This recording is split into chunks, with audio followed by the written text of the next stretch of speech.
রাজ্যকে একেবারে সময় বেঁধে দিল নির্বাচন কমিশন। মুখ্য সচিবকে 17 ফেব্রুয়ারি পর্যন্ত সময়সীমা দেওয়া হয়েছে। বিকেল 5:30টার মধ্যে পালন করতে হবে নির্দেশ। সময়সীমার মধ্যে নির্দেশ যথাযথভাবে পালন করতে হবে, এটা স্পষ্ট করে বলে দেওয়া হয়েছে।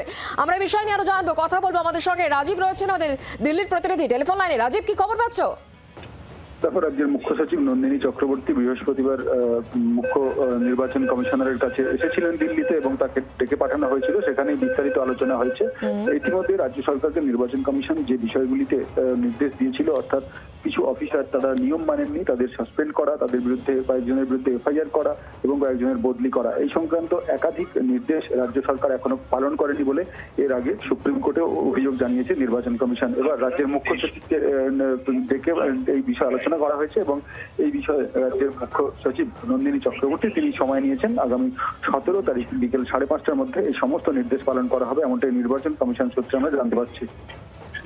রাজীব, ধন্যবাদ আমাদের সঙ্গে টেলিফোন লাইনে থাকার জন্য। রাজীব চক্রবর্তী, আমাদের দিল্লির প্রতিনিধি, আমাদের সঙ্গে ছিলেন টেলিফোন লাইনে। রাজ্যকে একেবারে সময় বেঁধে দেওয়া হয়েছে নির্বাচন কমিশনের তরফে। মুখ্য সচিবকে 17 ফেব্রুয়ারি পর্যন্ত সময়সীমা, বিকেল 5:30টার মধ্যে নির্দেশ পালন করতে হবে। সময়সীমার মধ্যে নির্দেশ যথাযথভাবে পালন হবে, কমিশনকে জানিয়ে এসেছেন মুখ্য সচিব।